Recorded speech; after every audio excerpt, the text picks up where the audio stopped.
If you were hearing noises you couldn't explain in the house, how long would you stay? I am the keeper, he who speaks the tales that seep through the veil. Tonight, we will delve together into the horrors of the Christmas season that will make you wonder if Santa is the only one making the list. I had been warned about the basement door. My grandmother's instructions were clear. Never open it after dark. Never listen to what might be behind it, and above all, never respond to any sounds that came from below. For 3 weeks I followed the rules. The house creaked and settled around me as I studied for my exams, the basement door remaining firmly shut at the end of the hallway. But the sounds grew more persistent each night, scratching at first, like fingernails on wood. Then soft thuds, rhythmic and deliberate. Then something that almost sounded like footsteps climbing stairs that shouldn't exist. The house itself seemed to encourage my curiosity. It was built in 1847. It sat at the end of a gravel road where the woods pressed close on 3 sides. My grandmother had lived there for 40 years. She was alone since my grandfather's death and had never once mentioned what lay beyond the door. I had asked, naturally, the first day I arrived. Her face had gone pale and rigid, her wrinkled hands gripping the edge of the kitchen table until her knuckles turned white. The explanation that followed was simple and absolute. Some doors were meant to stay closed. During the day, I could almost convince myself the warnings were superstition. My grandmother had also been telling me about Santa Claus and Krampus. I was a bit old for these fairy tales. Sunlight streamed through the lace curtains. Dust motes danced around the golden beams. The house felt merely old, not sinister. The basement door looked ordinary. It had white paint peeling at the corners, a brass knob tarnished with age, and a simple slide lock at the top. But when evening came and shadows pooled in the corners, something changed. My soul felt heavier near the door. The temperature around it seemed to be colder than the rest of the house. And then the sounds began. Medical school entrance exams demanded all my attention, and I had come to my grandmother's house specifically for the isolation and the absence of distractions. But the basement had become its own distraction, an itch in my mind I couldn't scratch. I found myself listening for the sounds, anticipating them. On the 12th night, I realized I was disappointed when they came later than usual. I began researching the house's history at the local library. The records were sparse and unsettling. 3 families had lived there before my grandparents purchased it. 2 of those families had left abruptly, abandoning their belongings. The 3rd family, a man with his wife and their teenage daughter, had simply disappeared one winter night in 1923. No bodies were ever found. No evidence of foul play ever emerged. The house had stood empty for 27 years before my grandfather bought it at auction for a fraction of its value. On the 22nd night, I made my mistake. I had fallen asleep on the couch with my textbook across my chest. When I awoke at 3:47 a.m., the basement door stood open. A smell drifted from below. Earth and rot and something else. Something older. The darkness beyond the doorway seemed thicker than it should be, almost solid, refusing to let the hallway light penetrate more than a few inches down the stairs. I approached slowly, my hand reaching for the doorknob to close it. That's when I noticed the footprints. Wet, dark prints led from the basement up into the hallway. They weren't made of mud or water. The substance was too viscous, leaving thin trails between each step. The prints went past where I stood, tracking down the hallway toward the bedrooms, toward my bedroom. My breath caught in my throat. I turned to follow the trail but stopped. In the basement doorway, something had changed. The darkness had shifted. condensed. A shape stood at the bottom of the stairs, just barely visible. It was tall and hairy. Its proportions were menacing. Its head tilted slowly to one side, as if studying me. Then it began to climb. I ran. I slammed my bedroom door, pushed my dresser against it, and dove under the bed with my phone clutched, shaking in my hands. I called my grandmother, but there was no answer. I called again.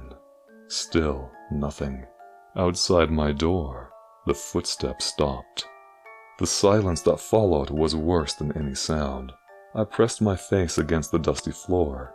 My eyes were fixed on the thin line of light under my bedroom door. Shadows danced across that line. Slow, deliberate movements that suggested something pacing back and forth.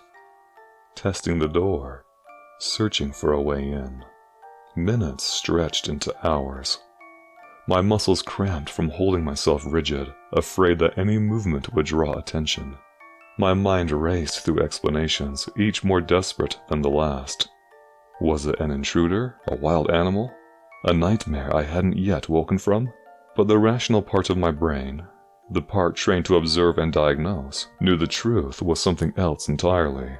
My thoughts began racing as I remembered how I had cheated on my last exam, and my grandmother's insistence to tell and retell me about Krampus. Was this my punishment? At 5:23 a.m., the doorknob began to turn. I watched it rotate slowly, testing the resistance of the lock. The dresser scraped an inch across the floor, then another inch. Whatever stood outside possessed strength beyond any human capability.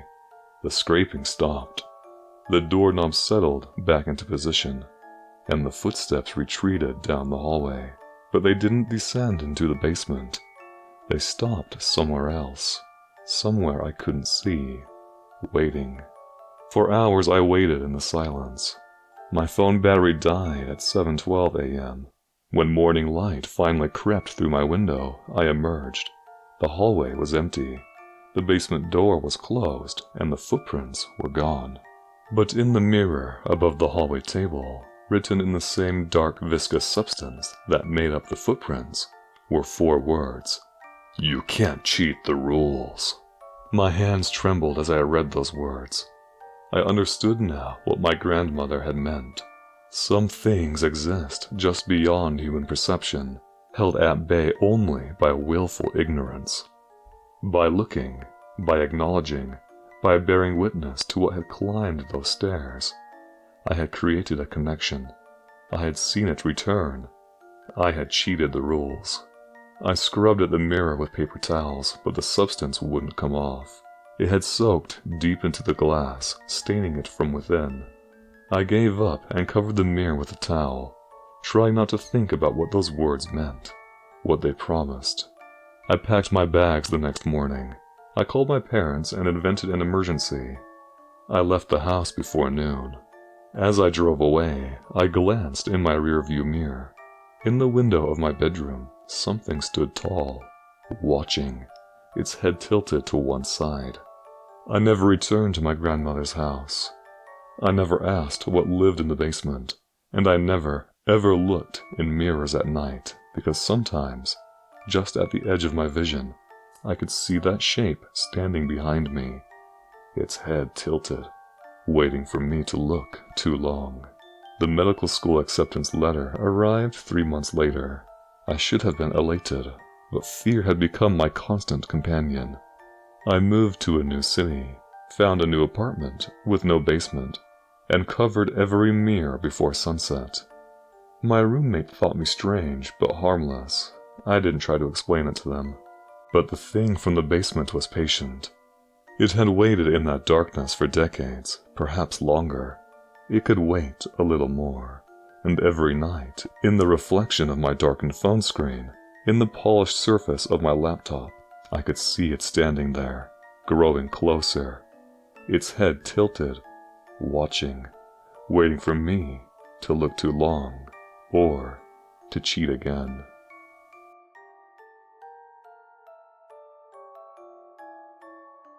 I had never feared old houses. I grew up around creaking doors, flickering bulbs, rattling windows, and long nights where the power went out without warning. I was used to the dark.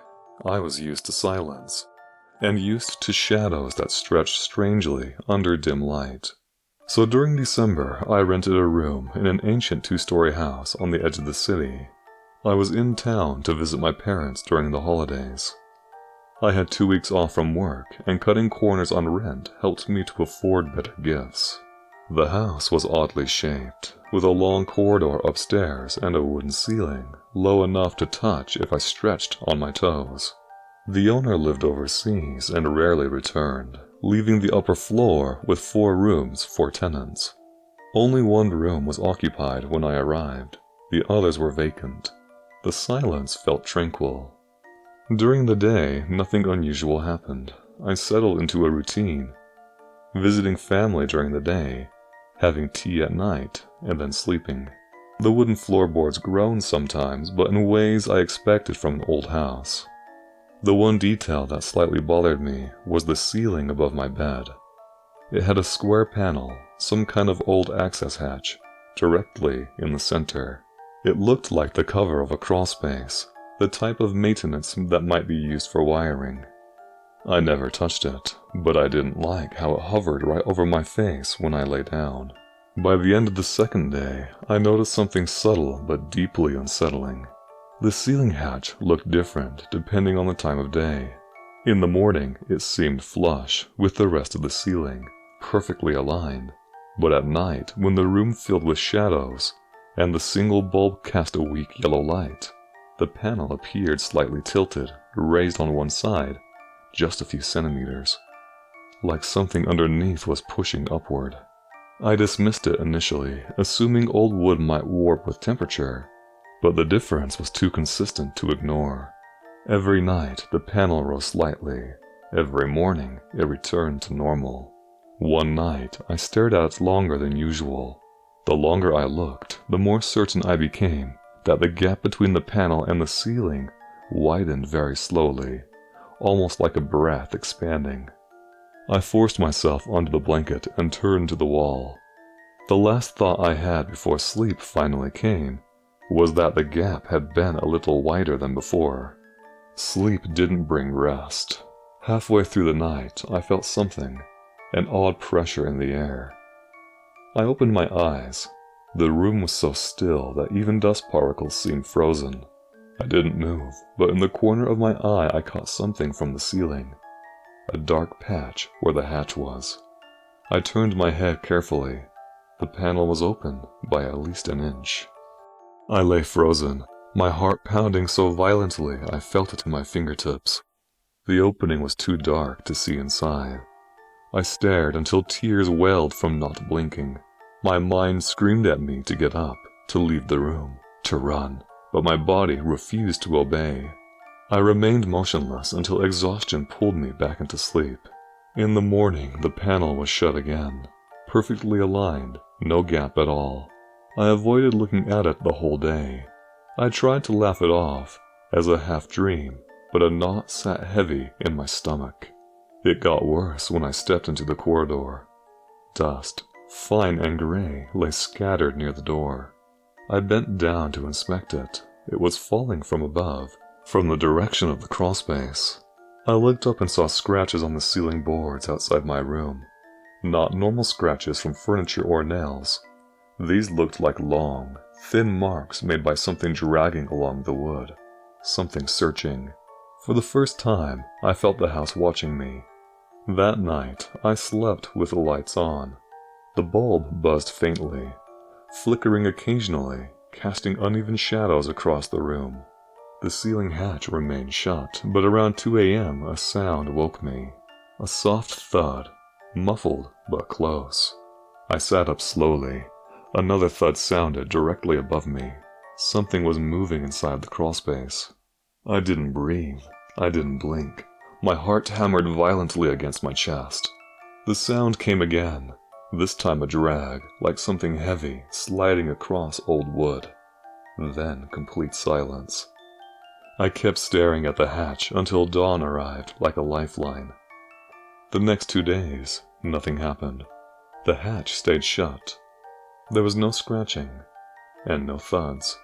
I almost convinced myself that the stress of moving had created phantom noises, until the smell began. It seeped into my room from nowhere, a sharp, decaying odor like damp wood mixed with something sour. I checked everywhere, but nothing. I opened the windows, but the smell grew stronger each night, thickening the air until I struggled to breathe. On the fourth night, I couldn't sleep. Every breath felt contaminated. I got up and paced the room. On one pass near the bed, I paused. The smell was stronger directly beneath the hatch. It was coming from above me. As I stood beneath the panel, my stomach was twisting. The wood around the hatch seemed darker now, as if moisture had seeped through. The edges looked swollen. A tiny bead of dark fluid, too thick to be water, hung from one corner and dropped onto the floor with a soft tap. That was the moment I decided I could no longer sleep in that room. I grabbed my pillow and blanket and spent the night on the sofa downstairs. The next morning, I returned cautiously. The smell had faded. The hatch was fully shut again, almost too shut, too perfect, as if deliberately sealed. But the floor told the truth. A small, dark stain remained where the droplet had fallen. I crouched and touched it lightly. It felt tacky, sticky, and unnatural. I washed my hands 3 times before they felt clean again. The next 3 nights I continued sleeping downstairs, but even there, I began waking to faint sounds, soft breaths barely audible, drifting from somewhere above. My nightmares became filled with dark, cramped spaces and unseen eyes. I awoke sweating, shaking, and convinced myself I had heard something crawling inside the walls. By the 7th day, which was Christmas, I decided to leave. I didn't care about losing advance rent. I packed half of my belongings and prepared to move the rest the next morning, but the house wasn't done with me. That night was the worst yet. I lay on the upstairs bed for the first time in days, only because exhaustion had crushed me. I hoped maybe one last night wouldn't matter. I didn't look up at the ceiling. I slept facing the wall. Sometime past midnight, a noise pulled me from deep sleep. A soft, deliberate click. I lay perfectly still, listening. My body stiffened as the second click came. Long, slow, and unmistakably the sound of shifting wood. I turned my head toward the ceiling. The hatch was open. Not slightly, not just an inch, fully open. A large, rectangular void stared down at me, swallowing the light. The darkness inside was blacker than natural shadow, absorbing every reflection. It felt like a hole into something not meant for human eyes. I couldn't move. My breath hitched in my throat. My heart hammered so loudly I feared whatever was inside would hear me. The darkness above remained still. Then something shifted inside it. A faint movement, barely visible, like the subtle sway of fabric in the wind. I blinked and leaned back instinctively. The shape didn't disappear. It grew more distinct. What emerged first made my stomach drop. It was an eye. A single enormous eye, easily the size of a dinner plate, pressing against the opening from inside. The iris was colorless, not white or black, but a translucent gray like dirty ice.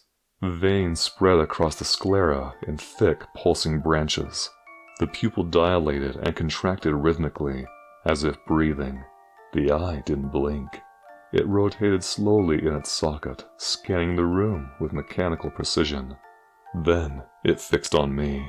I jumped out of bed and bolted out the house. I was still in my pajamas. My shoes had been left inside, and all I really had with me was my keys, but I didn't care. I sped home, but my fear of whatever this was trumped my fear of being pulled over by the police. When I arrived at my parents', I was an emotional wreck. They were more traditional, so I didn't expect them to believe what I had experienced, so I made up some story about being mistreated by the other tenants. Not something bad enough to get the police involved, but understandable enough that I would want to go home and be with them instead. They were kind and caring, and I felt bad about lying to them, but under the circumstances it felt like the right thing to do. Like I said, I doubt they would ever believe me, and if they did, they'd want to go there first before getting the police involved, and if that happened, who knows what would happen. Overall, this is the scariest Christmas I have ever lived through, and if there's anything I can suggest after going through these experiences, I would just say this. During Christmas, keep your loved ones close, and don't be alone.